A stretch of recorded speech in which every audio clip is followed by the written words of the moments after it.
Italian boy mafia of the day. There's a bunch of us. Yeah, it's a bunch of you, 4 at least. So tell us about speech recognition, rehearsal, WebRTC, all the things.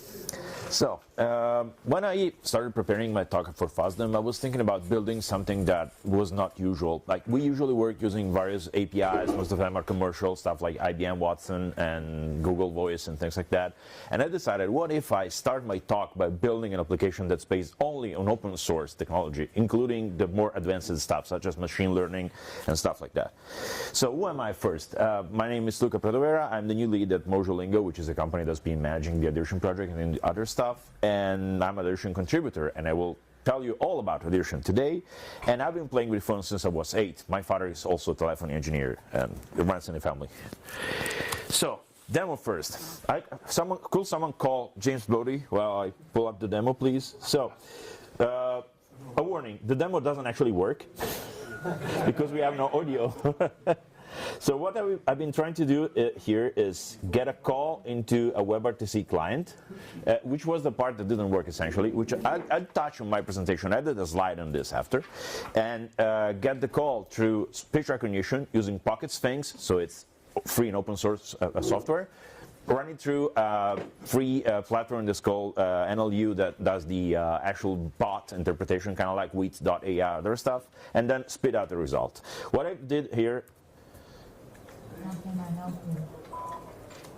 I need a Chinese restaurant.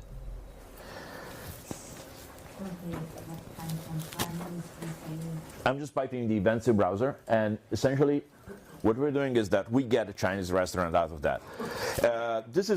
Looks simple. It is essentially simple. It's also very not polished, so it's horribly complicated. So what just happened? This was WebRTC going to FreeSwitch. Check the disclaimer, so demo might not actually contain WebRTC.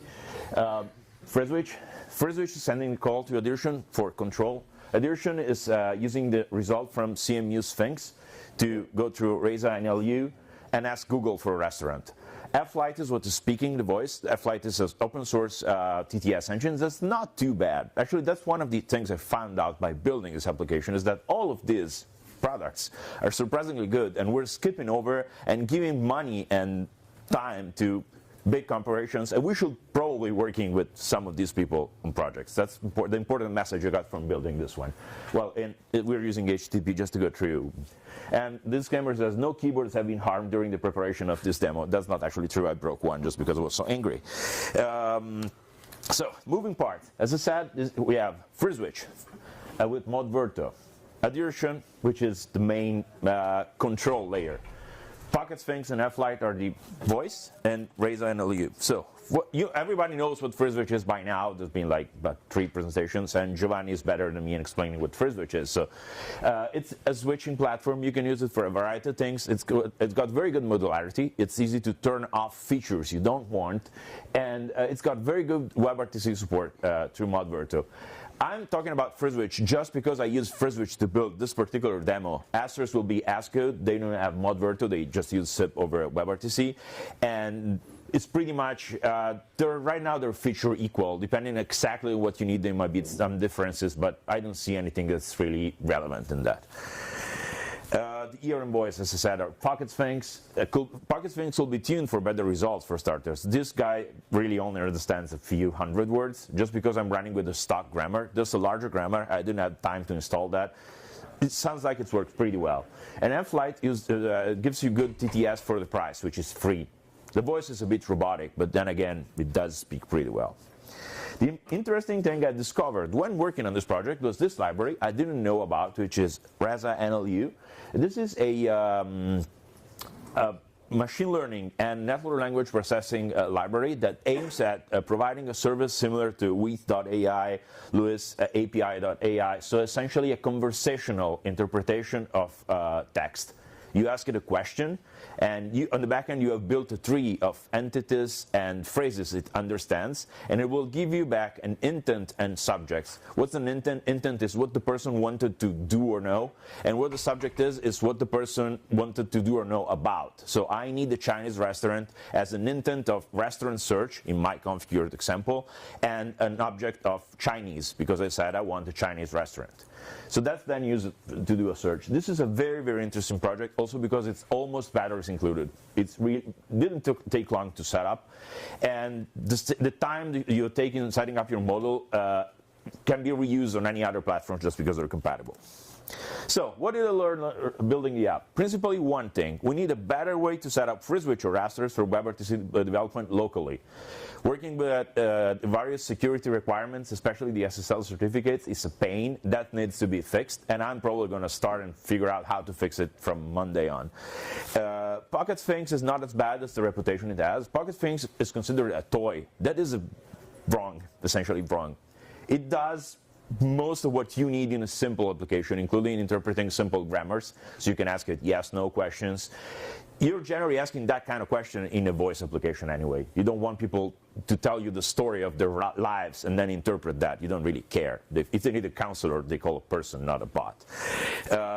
There's value in running your own brain. Like, of course, there's an economical value. You're not spending money at all, and essentially the setup time is so tiny, it's probably worth to still look into using something that you host personally, and you're contributing back to open source, and you're not giving things back to Facebook or Google or whatever. They have enough money. They don't need ours.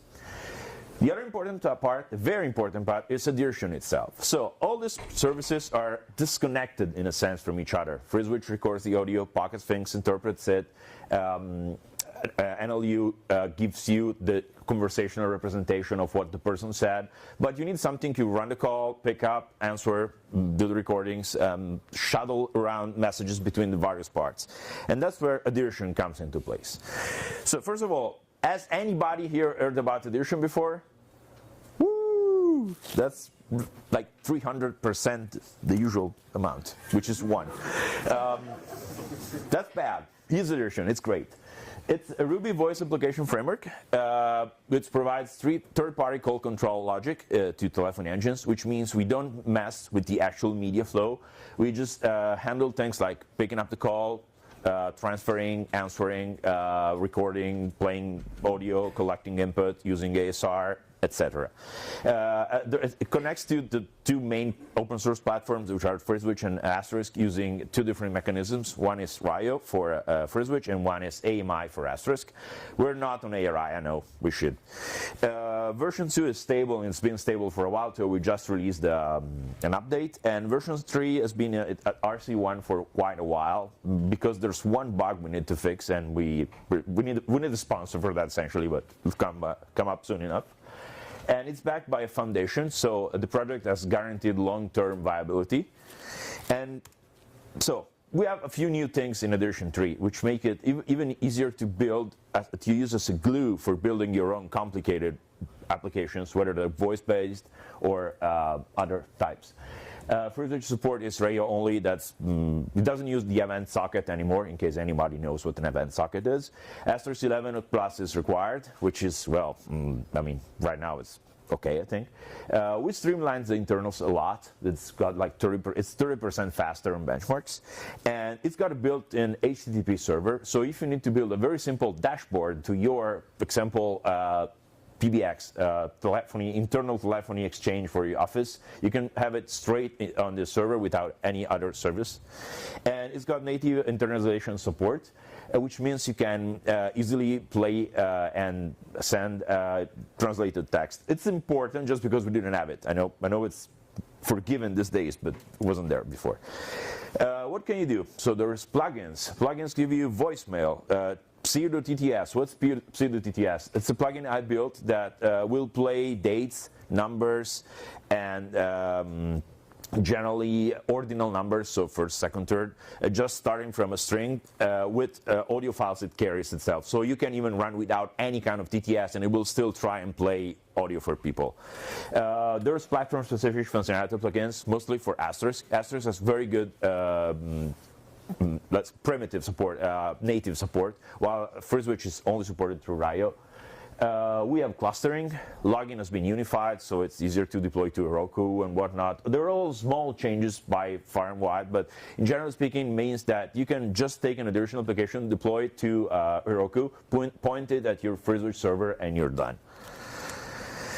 So every phone call is an actor. Probably someone has heard about the actor model. Some people haven't. Has anybody here used Erlang or Elixir? Sane people from before. So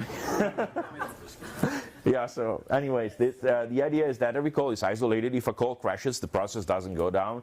So we're falling back into what Giovanni mentioned earlier. So if a call goes down, it's not a big deal as long as your system doesn't go down. So the goal is to have something that always runs. Messages are passed around as events, and each call runs the handling logic in the actor thread, which is a technical term to say if the call dies, only the call dies. The rest stays up.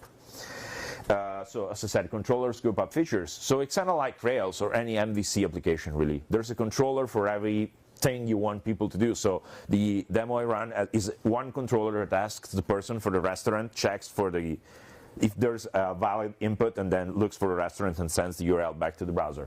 Routing, kind of like a web app, controls which call goes to which controller using, I don't know, could be a phone number, could be time of the day, so the usual time of the day thing when your offices are open or closed. But it's far more flexible than using the dial plan, because you can, this is a normal Ruby application, you can access anything you want inside an application. There's an event handler to handle async messages, and it's generally based on celluloid, which makes it behave similar to what an Erlang application is. And there are DSLs for all common operations, so you can really replace your dial plan. Quick thing on the Rio protocol. Rio protocol is an XMPP extension that we use to communicate with FreeSwitch. It's interesting because it's called built-in load balancing, so it scales easy. It scales very well. Actually, addition scales better on FreeSwitch than Asterisk, thanks to Rio. As a side effect, every addition node has also its own XMPP address you can use to control the instance or send out events or participate in chats. So that's not really restricted to FreeSwitch. It will just connect to FreeSwitch using Rio, but it will also have, okay. Oh, I have 8. Perfect. So addition on Asterisk has no Rio support. There's no Rio on Asterisk. Doesn't really matter. Connects via AMI. We're not using ARI yet. Again, sorry. We'll get there. There's much better native command support. So if you have a platform that's based on a very complicated Asterisk install with a giant dial plan with thousands of lines and context skips and whatnot, you're better served moving it to addition right now, because it will be at least 1/10 of the lines of code in Ruby. It's slightly easy to get started because of configuration and a couple of reasons. So if you're checking out addition, try Asterisk first. What can you do? As I said, calls, conferences, media, drive various types of speech recognition commercial engines that use special grammars that are XML formats. Build very complex IVRs, from simply press 1 if you need to do this, or press 2 to do that. We have IVRs recording anything from flight reservations to people placing complaints because they didn't receive their newspaper today, to really anything else. And you can connect to a database. Deployment is, I'll speed up a little just to get to a few other interesting slides. It's deployed on any Ruby flavor. It's usually one-on-one with FreeSwitch and Asterisk. So on FreeSwitch now you can scale, so it's sort of decoupled. You can have multiple nodes with multiple FreeSwitch nodes. It's easier to scale provided you have a load balancer, so it makes everything easier to scale. Quickly, this is an XML dial plan for FreeSwitch, and it's like a board with a nail through it. It's good, but it will only work for some things, and it's difficult to adapt. The controller code is not, well, you can read it, of course, but you can't read the slides. Controller code is not necessarily shorter, so it doesn't look like it's any simpler, but keep in mind that it's normal Ruby code. You can literally access anything a Ruby application can. So anything from a command line application to APIs to whatever you need. We use this to push events to the browser, as you saw, was just connecting to a WebSocket and pushing events to the browser right away without any intermediate process. Who's using addition? Just to give you a few examples, these guys have an interesting application based on Asterisk, if I'm not wrong, that does, so you need a doctor, you don't know who to call, you're new in the area, They give you a number, you call that number, they put you through. Doctors are either on call or available depending on a complex routing table. For example, that's the kind of application that will be a pain to build just in a dial plan or just using more HTTP curl, complicated stuff like that, just because you will have to adapt your logic to how Asterisk and FreeSwitch want you to build it.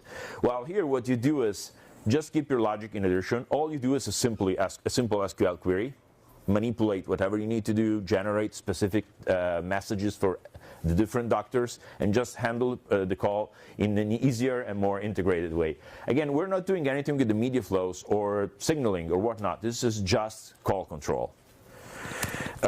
Live Connect. This is the newest project we have. This is WebRTC based. This uses FreeSwitch to broadcast operating room surgery. Why is this SIP based? Because we got a very strange piece of hardware that's FDA approved in the US, and we could only use that, and that's a very weird thing because it connects through SIP to send out video. I don't know who came up with that, but we had to use that just because changing that meant, the millions of dollars invested and whatnot. And so what we do is that client calls the FreeSwitch server, and we just replicate the call over to a WebRTC. People, they call in. In this case, what's the challenge is managing security. You have to be very sure that you, as a student, you're only allowed to join a certain surgery during a certain time and not other times, just to, those are all sensible data and stuff. So again, in this case, Addition allows you to very easily manage access to the conferences by going through the database. We actually check with, I think it's I don't remember which big CRM application is handling the actual access, but the university that's running this as their own platform, and as part of checking if the user is allowed to get into a conference, we check with that API. Power Home Remodeling. This is just a big customer of all things. They're a customer of ours. They're also big users of Addition. They have a very big, they sell $500 million of Windows every year, which is a huge amount of Windows. Not Windows, computer Windows, like literally glass windows. And they were built out of essentially out of call center. So the call center has always been very central to their strategy. And I'm talking about them more about the scaling properties that Addition has than the actual functionality. In this particular case, Addition is not doing much more than just a dialer. So what it does is they have a list of people, they call those people and connect them to agents to have them confirm appointments or take appointments. It's very simple from an operating standpoint. But they have 400 call center operators working 24/7, and they have only one Asterisk box and one Addition node with another cold spare standing by. So yeah, that's not ideal, but they're what they're doing. So we can run a lot of calls. It doesn't add any noticeable overhead. You're gonna hit your Asterisk or FreeSwitch single box maximum number of calls before you hit the Ruby maximum number of calls in this case. Well, there's a few other, as I said, the publishing system. They do complaints and stuff. We have one MVNO. Oh, I have guessed which one, but no one knows which one. It's Ring Plus in the US, just because there's nobody here from the US side of things, I think. And there's an interesting free project we have. Is a cultural mediator network. So people that speak a language and have done a course by the Italian government say, I'm available, I speak Hindi, and I'm available to help out people who are in distress and only speak that language. And there's a routing system that the police can call a number, and it will give them a person speaking that language, so they can put them in touch with, say, someone with the police or in hospital and not speaking that language. We have cases, though, in which the nurse or policeman didn't know which language the person was speaking, so in which case we route them to some people who speak a lot of languages, and will try to understand what language that is. So thank you. I had to speed through a little. There's plenty of other things I could show you, but the main thing is Addition removes a lot of the complexity of building applications like the one I sort of demoed earlier. Unfortunately, we can't fix the WebRTC certificate, but that's something I'll fix later. And if there's any questions, I'll be glad to answer. I should be about 3 minutes. Yes. Great. Hope you liked it. All right.